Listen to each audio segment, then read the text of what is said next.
oposición de la bulimia y aplicar sustancias oxitocicas o y una asepsia y antisepsia adecuada. Aquí también tenemos algunas maniobras que le puedes dar a la siguiente, no sé si hay una imagen. No le puedes regresar entonces, perdón. Bueno, aquí tenemos algunas maniobras como la maniobra de Krebs. Esta pues va a consistir en presionar la pared abdominal para pues ir empujando el fondo del útero y así ir desprendiendo la placenta. También hay otra maniobra que es la de Freud. Esta va a presionar la parte suprapúbica para acelerar igual este desprendimiento. Y la maniobra de Dublin va a consistir en una torsión de la placenta una vez ya que esté en la vulva. Después se va a girar las membranas, esta sobre su propio eje, para evitar un desgarro. Aquí algo que se me olvidó mencionar es que el diagnóstico pues va a ser ya al momento del alumbramiento, ya que pues una placenta adherente pues es difícil diagnosticarla desde antes. Como lo veíamos antes, pues esto va a ser después de 15 minutos ya vamos a poder decir que es una retención placentaria. También nos podemos ayudar de algunos estudios como de datos ecográficos y aquí vamos a observar una masa uterina ecogénica y pues ya va a dar sustento al diagnóstico. También hay otros estudios más especializados como la ecografía de Doppler y pues igual nos va a ayudar a valorar a estas pacientes.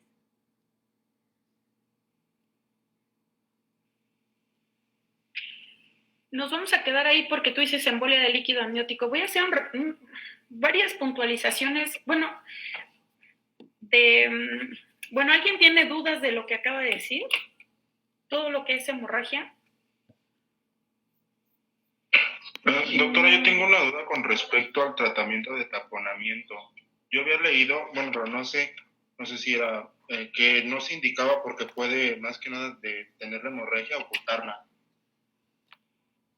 Pero no. A ver, ¿dices que no se recomienda porque puede tapar la hemorragia o detenerla? No, que en vez de detener la hemorragia la puede nada más ocultar y que siga... No, te voy a contestar eso, pero de todos modos voy a manejar eso también.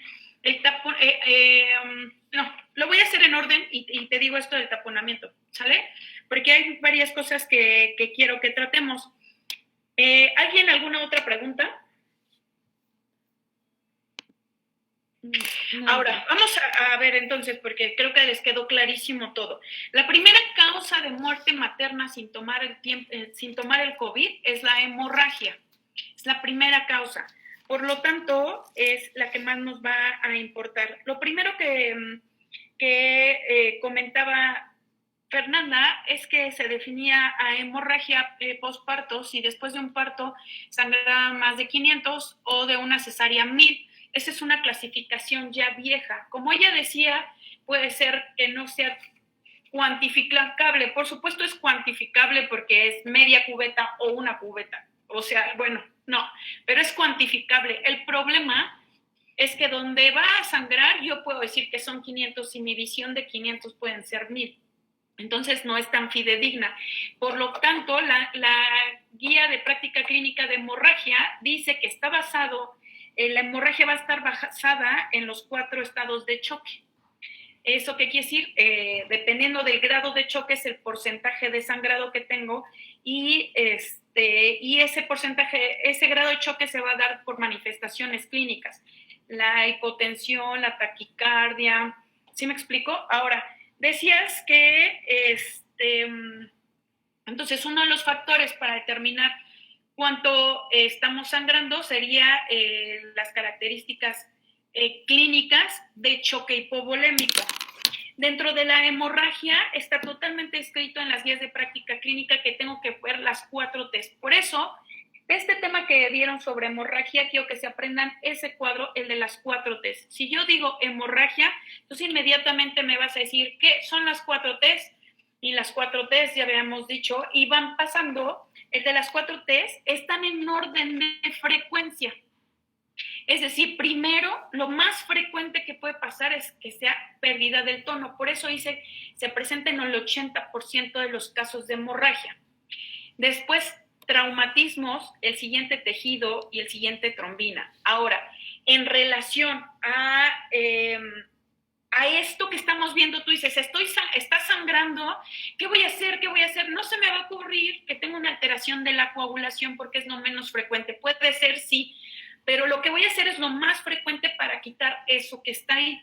Ahora, ya dijimos cuáles son las causas de la pérdida del tono.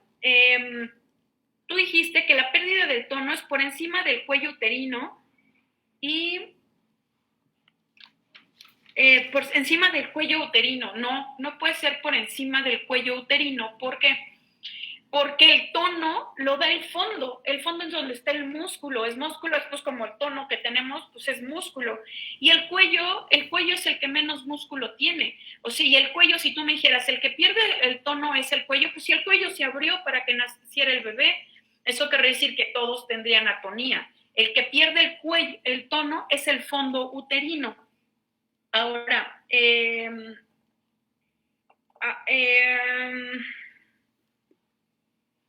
cuando vemos lo del tono, entonces, yéndonos a lo que me preguntas, Diego, está bien descrito, basados en estas 4Ts, cuál va a ser el tratamiento. Y tiene un orden basado en esto. Si lo primero que pienso que es tono, entonces lo primero que tengo que hacer es masaje uterino. Hago un masaje bimanual y al hacer masaje bimanual lo que estimulas es que las fibras musculares empiecen a contraer. Cada uno de estos pasos tiene su tiempo. Es decir, si yo empiezo a hacer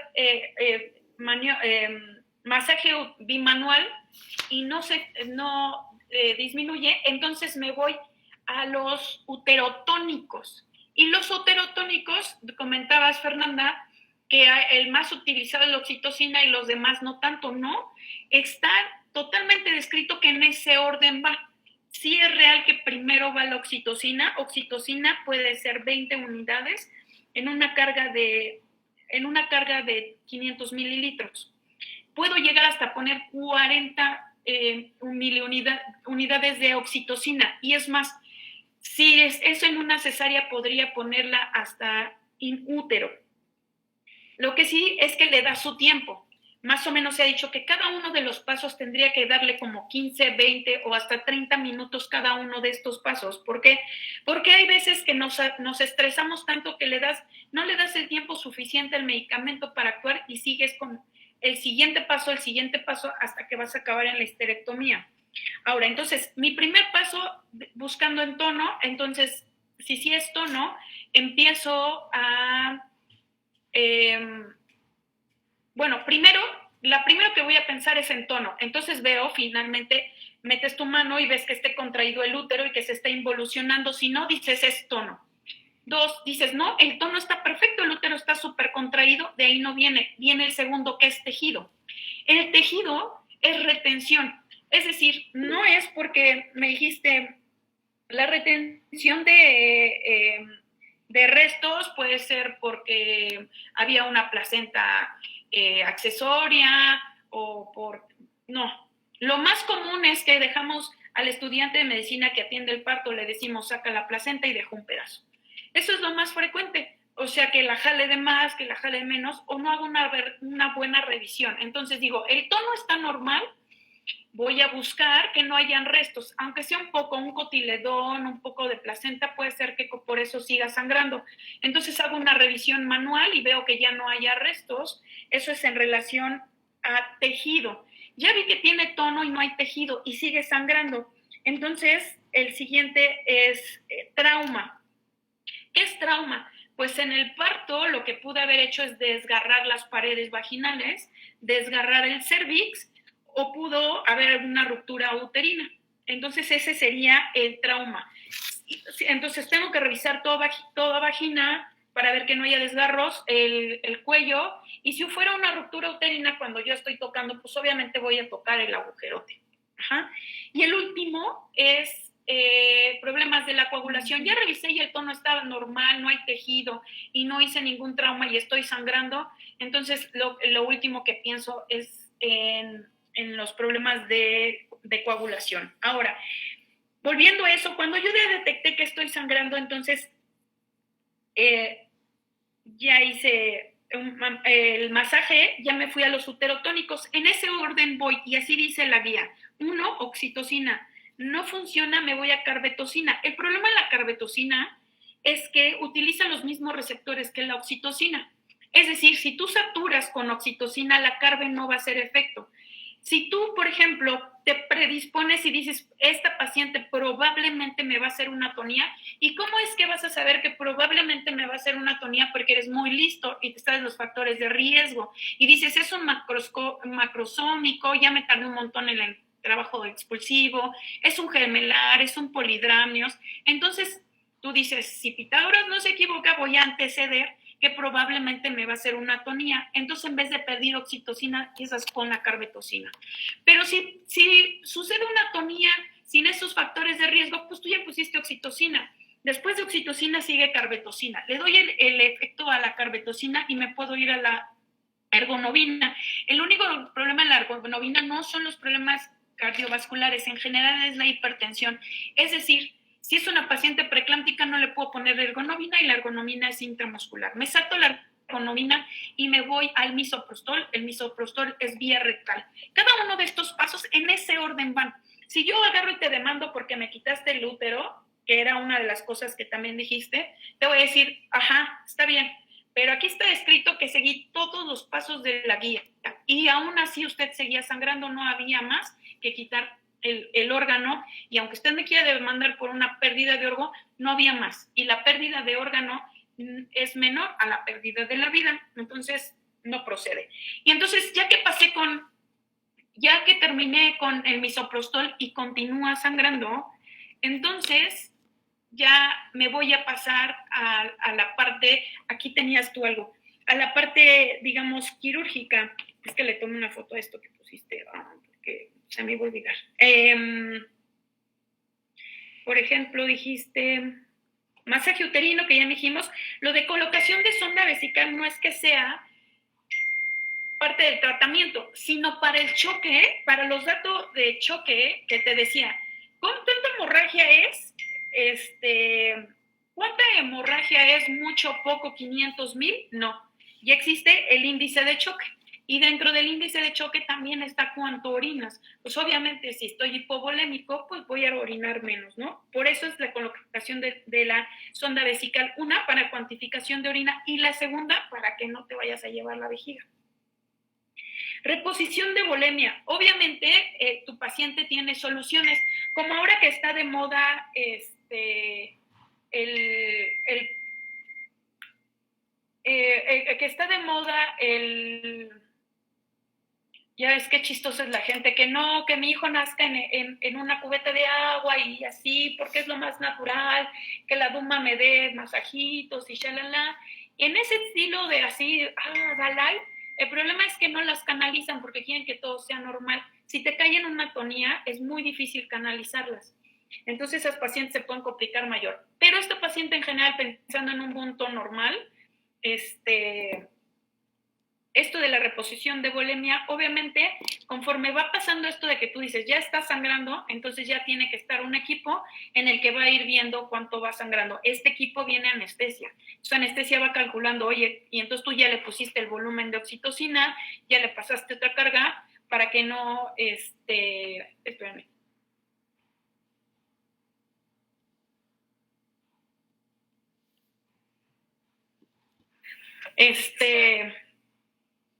Reposición de volemia.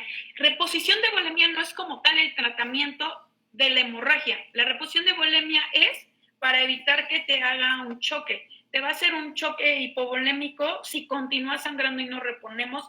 Lo importante de la hemorragia es, tengo que detener la hemorragia. Y obviamente mientras repongo todo lo que se ha perdido, pues por otro lado tiene que entrar. Digo que el servicio de anestesia lo que va a hacer es que, pues obviamente tu cerebro no va a dar para calcular los líquidos y reponerlos, por eso cuando tú empiezas con una hemorragia tocas tocas el código ERI y tiene que venir el equipo. Y dentro del equipo viene anestesia. Y entonces él valorará, con lo que está sangrando pongo soluciones, pongo sangre, lo que él decida. Obviamente cuando tú ya empiezas a sangrar ya están pidiendo paquetes, ¿no? Dice, administración de fármacos uterotónicos, ya dijimos en qué orden van. Esto no funciona. Esto de revisión del canal de parto debió haber sido antes. Digo, para que yo determine cuál de mis 4 T's fueron las causantes de... El legrado instrumental te dije, pues ya creo que es una retención de restos. Aquí lo tengo, pues hago en ese momento la revisión. Ahora, en relación a lo que dice Diego, el tamponamiento uterino no está indicado porque puede como, se me ocurre que dices como enmascarar que sigue sangrando. Esto también tiene y está dentro de los métodos como que más ha funcionado en relación a no irnos a una histerectomía es el taponamiento. Está el balón de Buckley, es de los que más se están utilizando. Y tú me dices, oye, pero es que tal si lo enmascara. No, porque el balón de Buckley es como, imagínate una sonda Foley, pero ves que la sonda Foley tiene un globito chiquito. Este tiene un globo grande, la Foley, voy a hacer un ejemplo burdo.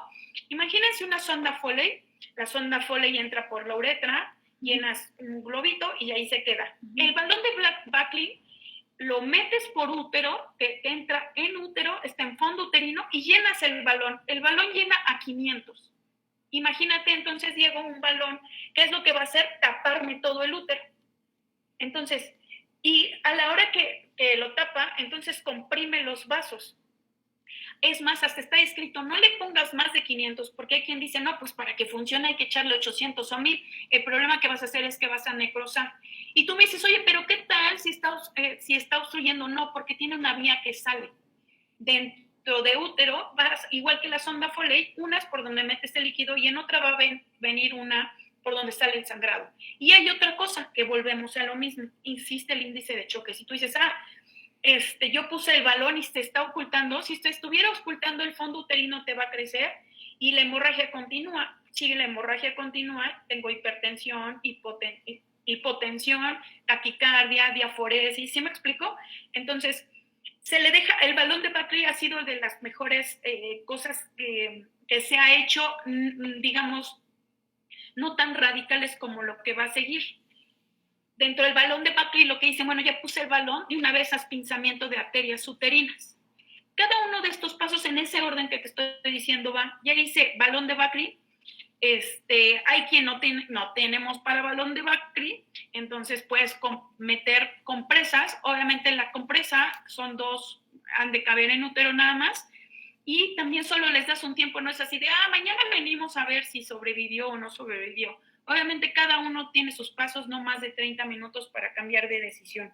Y en el balón de Buckley te digo que se va a ir, se sigue viendo si continúa el sangrado. Escurre, o sea, aunque tú pongas el balón, digamos, sangra y pues va a encontrar un lado y va a salir. Entonces, sí está totalmente indicado el balón de Buckley o el taponamiento, Diego. Ahora, la otra cosa, entonces ya le puse el taponamiento y pincé uterina si no funciona. Entonces, aquí dice embolización angiográfica y nos dice Fernanda, no, es maravilloso. Es más, pueden hacer una y se avientan otra y es increíble. Sí, los de Grey's Anatomy les ha de salir increíble. Pero nuestra realidad es que somos un país tercermundista y no lo tenemos. Esa es nuestra realidad. Y tan es nuestra realidad que es la primera causa de muerte materna. Daniel, eso exactamente se puede usar un condón y una de Nelaton, sí. Habemos hospitales tan pobres que no tenemos un balón de Buckley, pero somos muy, muy listos y entonces lo que haces es inventar uno. En una sola sonda de Nelaton amarras un condón, vuelves a meter la sonda junto con el condón y llenas el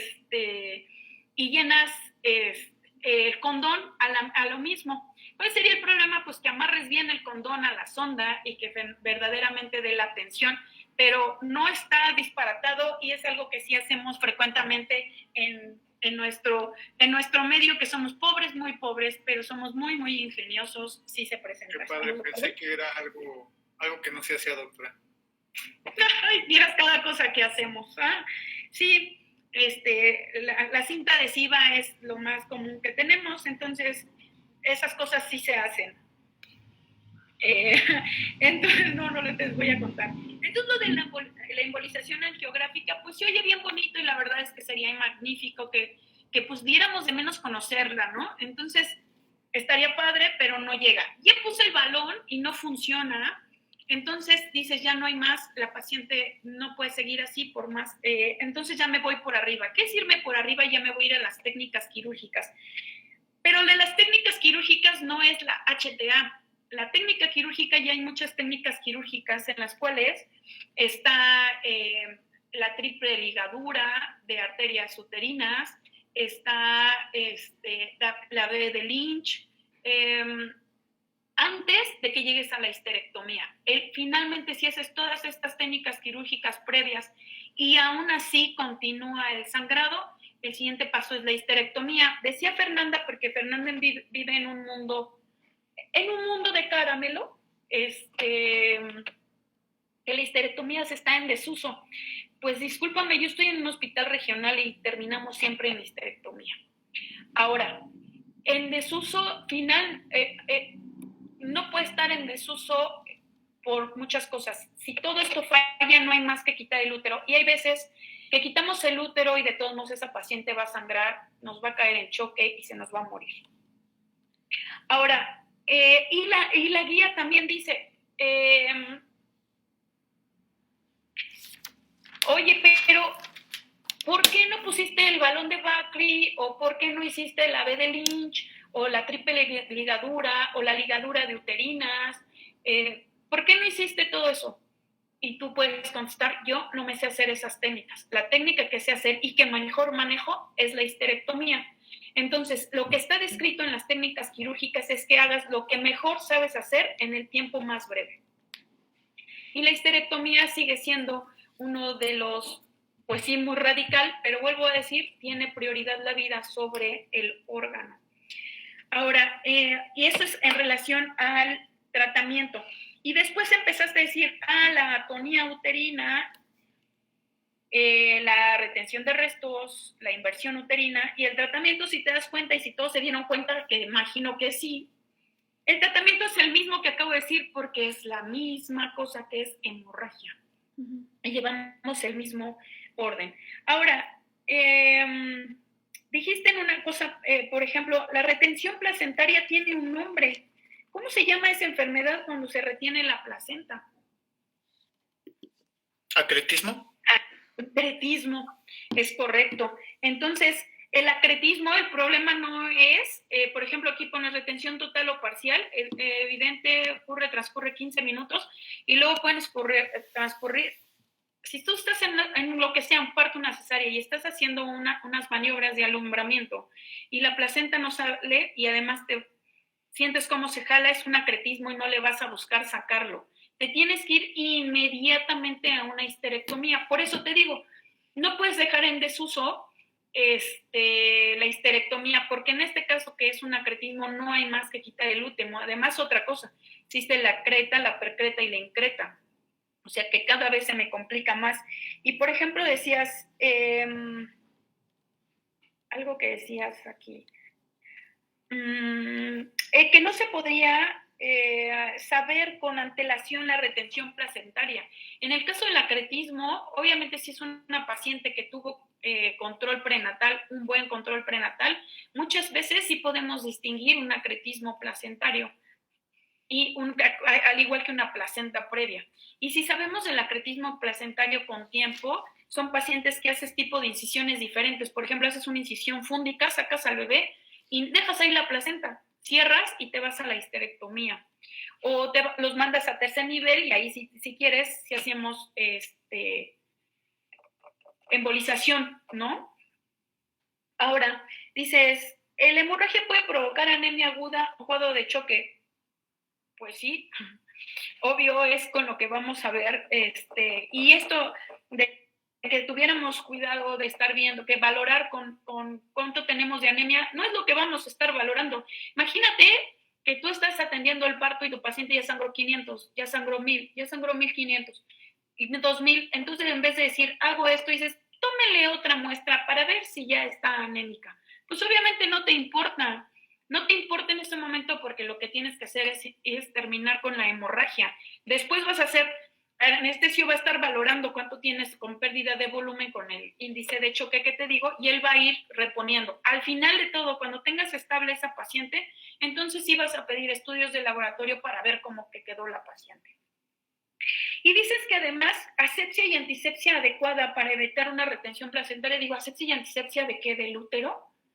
O sea, no entendería como por qué hacer una cosa así. Y nos comentabas que hay unas maniobras para sacar cuando hay una retención. Esas maniobras que hice son maniobras de alumbramiento que están descritas más o menos 14 maniobras de alumbramiento y es las que generalmente utilizas en cualquier trabajo, en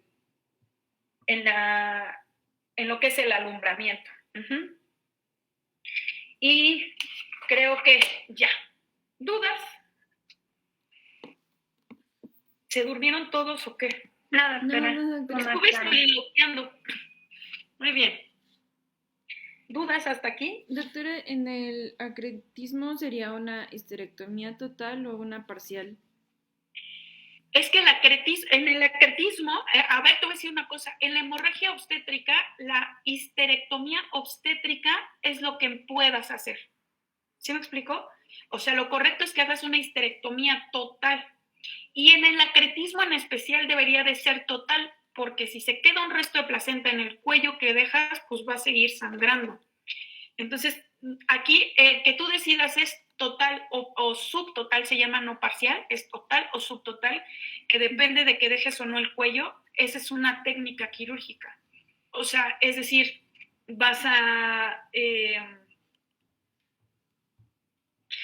yo estoy quitando, y imagínate el útero todo grande y guango, obviamente pierde la anatomía y luego es difícil quitar el cuello, o a lo mejor hay adherencias o lo que sea, no puedes quitar el cuello, podrías dejarlo si es que no se puede, pero lo correcto es hacer una histerectomía total.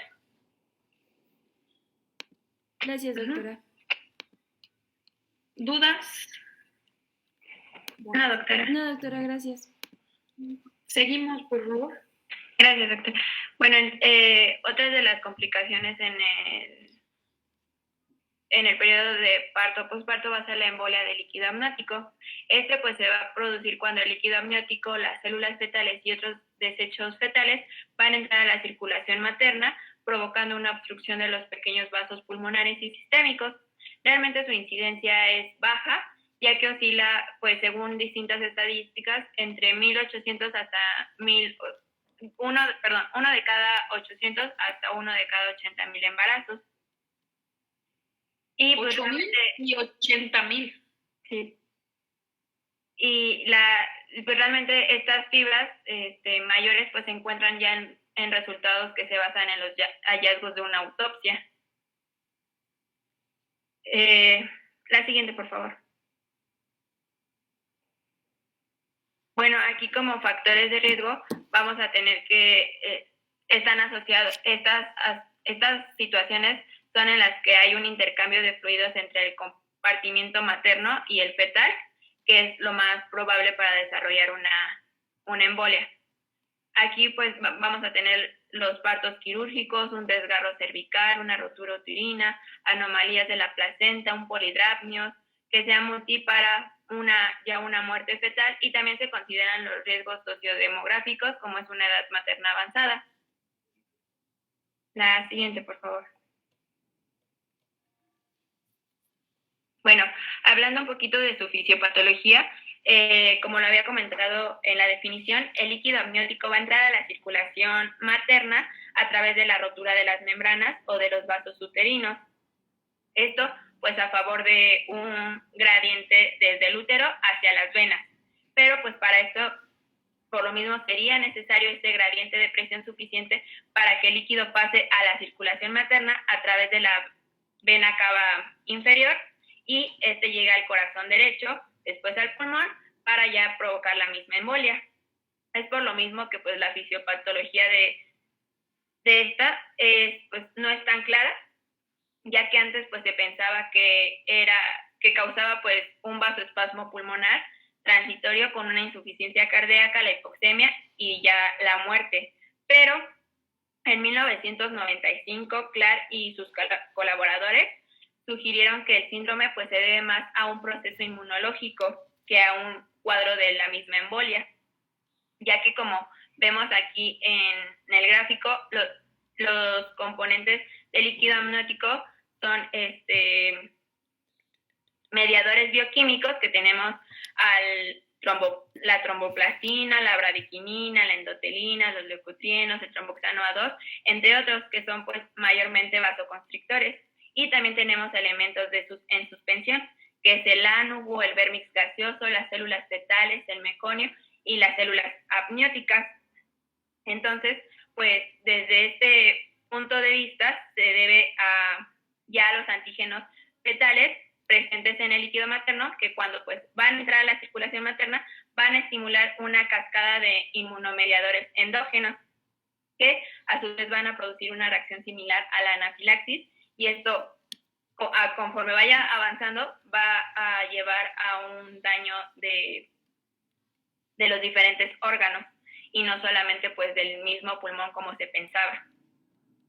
Estos mediadores bioquímicos van a ser los que hagan el efecto de anafilaxis y una afectación multisistémica, y los elementos de suspensión van a ser lo que van a provocar meramente la obstrucción mecánica. La siguiente, por favor. Gracias. Bueno, aquí ya después se describieron qué es una respuesta bispástica de la embolia del líquido amniótico. En la primera tenemos que el líquido amniótico y las células fetales pues van a entrar a esta circulación materna y van a hacer la liberación de los mediadores bioquímicos que van a provocar el vasoespasmo en la arteria pulmonar, lo que va a conducir a una hipertensión pulmonar. Esto se va a traducir en un aumento de la presión del ventrículo derecho, una insuficiencia ventricular derecha y un edema de pulmón, lo que ya nos va a producir la hipoxemia, la hipotensión con lesión del miocardio y también del capilar, así como también pues una insuficiencia ventricular y un vasoespasmo pulmonar que va a causar una hipoxemia pues realmente rápida e intensa. Esto pues a su vez nos va a llevar a una lesión neurológica, y todo esto puede ocurrir durante 30 minutos nada más. La siguiente fase es la de supervivencia. Ya una vez que pasó todo esto,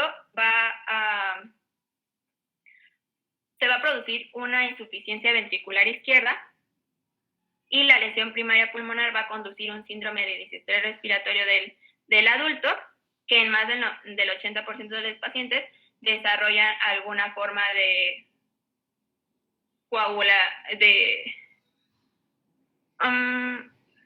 una coagulopatía intravascular diseminada, ya sea con hemorragia o sin hemorragia. Y aquí los mediadores bioquímicos van a desencadenar esta coagulopatía que causa la atonía, las hemorragias, y pues como vemos ya hay mayor daño de manera sistémica. Es lo que vemos en el gráfico. Primero la hipoxia, después si no llevo todo esto a la muerte de la paciente y hay una supervivencia, de todos modos va a tener serios daños, ¿no?, que nos van a provocar la muerte. La siguiente, por favor. Bueno, aquí en el cuadro clínico realmente tenemos una triada, que es la de hipotensión, hipoxia y coagulopatía, que es lo que nos va a hacer sospechar de la embolia del líquido amniótico. Pero aparte de esto, va a presentar síntomas premonitorios que van a ser como la inquietud, escalofríos, dolor, opresión torácica, cefalea, náuseas, parestesias, y ya como signos la hipertensión arterial, una taquicardia, una sudoración, tos, vómito e inclusive el sufrimiento fetal. Dentro de toda la clínica que va a tener la paciente, nosotros vamos a tener dos fases que se pueden presentar. La primera va a ser que es la clínica cardiovascular y respiratoria, que es la que dura hasta 30 minutos, y esta pues puede ser súbita. Y la segunda fase, que sería en la que la paciente sobrevive, iba a desarrollar ya una falla ventricular izquierda, un edema pulmonar, la coagulopatía, que va a conducir a la coagulopatía intravascular diseminada, el edema de pulmón, y hasta llegar pues una hipovolemia. Entonces, pues, como lo dije, pues va a haber un daño multiorgánico. Y ya va a depender de eso el cuadro clínico de la paciente. Realmente, pues, no todo ocurre de manera igual, o sea, pueden ocurrir por separado o en combinación. Y igualmente en diferentes grados de intensidad. La siguiente, por favor. El diagnóstico, pues la guía de práctica clínica nos dice que es básicamente clínico y de exclusión, ya que se debe de sospechar en una mujer con los síntomas que ya vimos anteriormente, la hipotensión, una dificultad respiratoria, una coagulopatía intravascular diseminada, dentro de las 48 horas después del parto y en ausencia de cualquier otro cuadro que explique pues la sintomatología que estamos observando. Tenemos pues el diagnóstico diferencial, que hay causas obstétricas y no obstétricas. Entre las obstétricas encontramos la eclampsia, el abruptio placentae y la miocardiopatía periparto. Y en las no obstétricas ya sería una anafilaxis, una embolia de pulmón, una aspiración pulmonar, un shock séptico, entre otros. Aquí también el cuadro se puede ver agravado por la existencia de mayores cantidades de meconio en el líquido amniótico.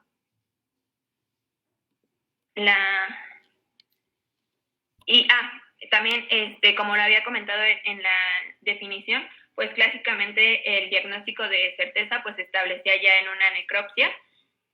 Esto pues al demostrar ya las células escamosas u otros elementos de líquido amniótico.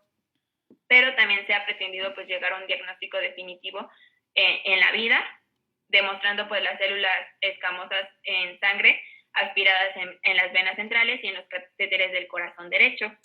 Pero realmente pues esto ha sido imposible, ya que no se puede eliminar la contaminación de las células escamosas exógenas. Aparte pues también tenemos algunos estudios como la gasometría, que aquí nos va a indicar una hipoxemia e hipercapnia, la oximetría, que aquí nos va a revelar un descenso repentino en la saturación de oxígeno. Podemos realizar una radiografía de tórax, pero puede ser normal o con la presencia de signos de un edema pulmonar.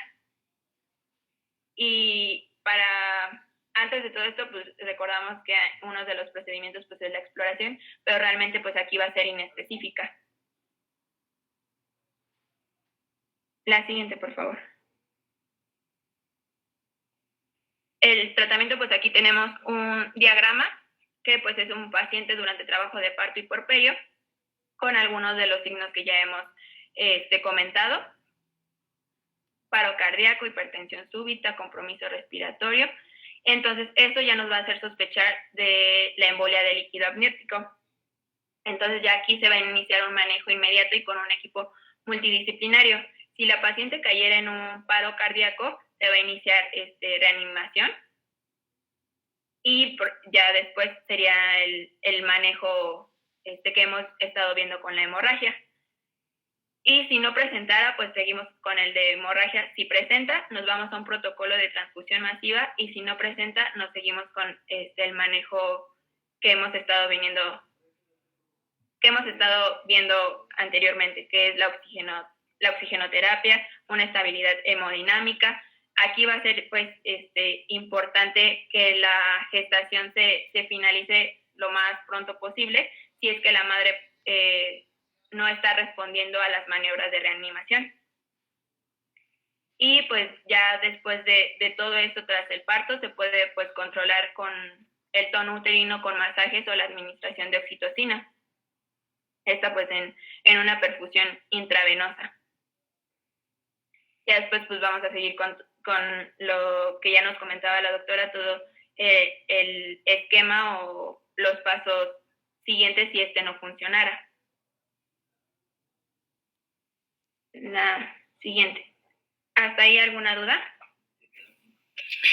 Y nada más con lo único que voy a decir es que la embolia de líquido amniótico es una presentación rara y el problema con esta es que da síntomas como tromboembolia pulmonar, disnea, diaforesis, cianosis, hipovolemia, y entonces se empieza a tratar como si fuera una tromboembolia. El problema es que no hay un trombo de coágulo o de sangre, y entonces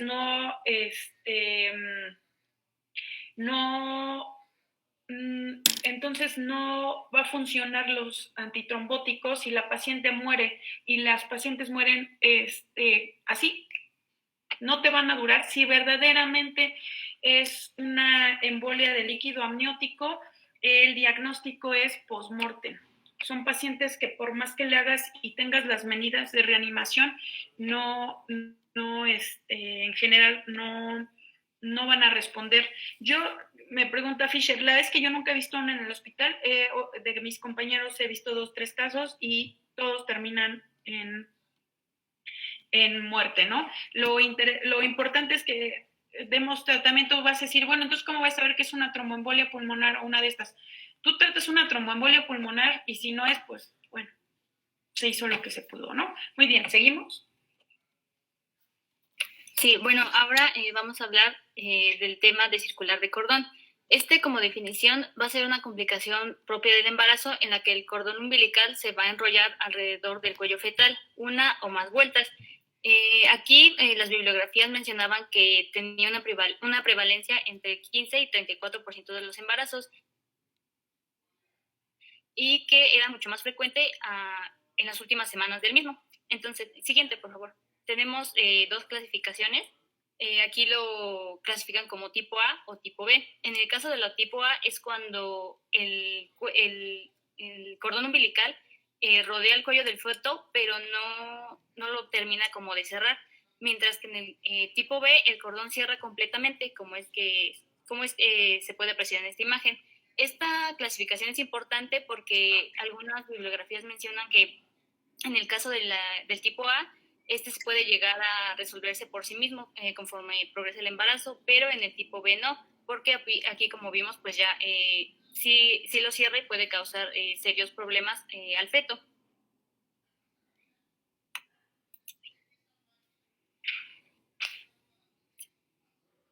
Siguiente, por favor. Y bueno, aquí mencionan que el diagnóstico es mediante un estudio ultrasonográfico, en este caso con Doppler, porque pues es altamente específico, con una especificidad del 96%. Y pues le puse aquí una imagen donde aquí pone una circular de cuello y mencionaban que era una de tipo B, que es cuando se cierra completamente.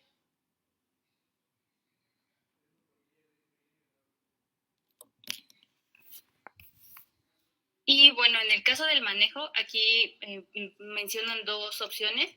La primera es que mencionan que debemos de aflojar el cordón deslizándolo por encima de la cabeza o de los hombros.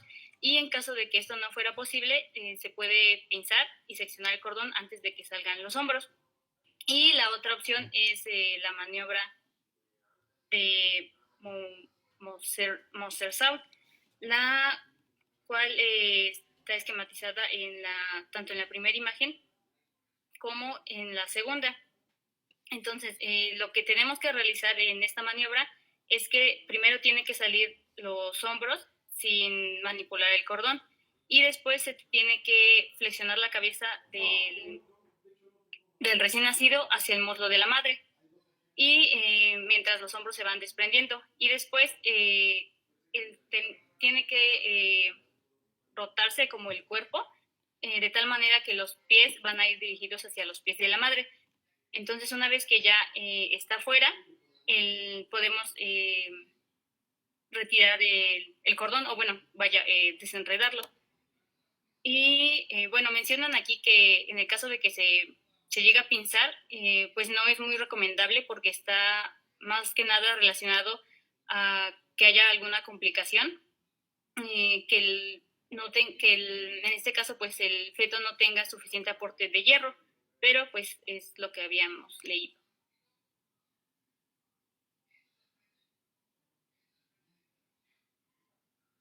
Espera un tantito. No, espérate.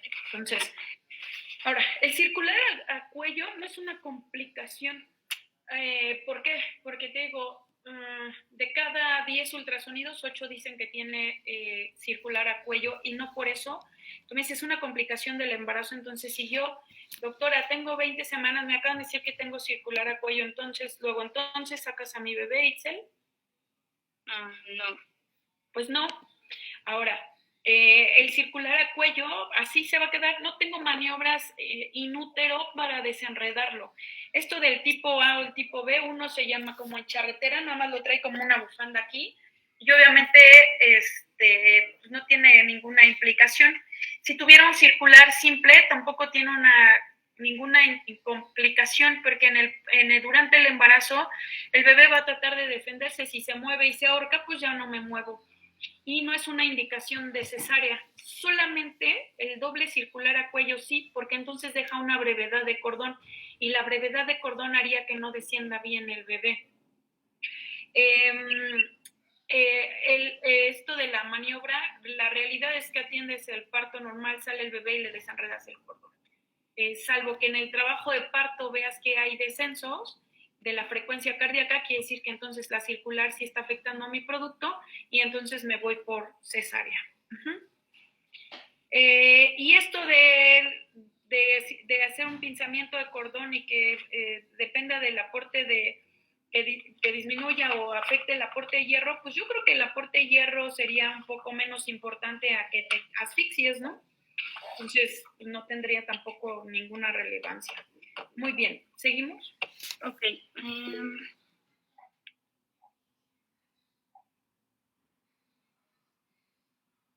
Espérame, no es que sea normal eso, yo creo que fue una coincidencia y te voy a decir, si es tu tía, los ultrasonidos son operador dependiente, o sea, muchos ultrasonografistas, todos dicen que tiene circular a cordón y la gente está haciendo un negocio de esto porque yo le digo a una paciente, tiene circular a cordón tu cuello, no puede ser parto, hay que hacer cesárea.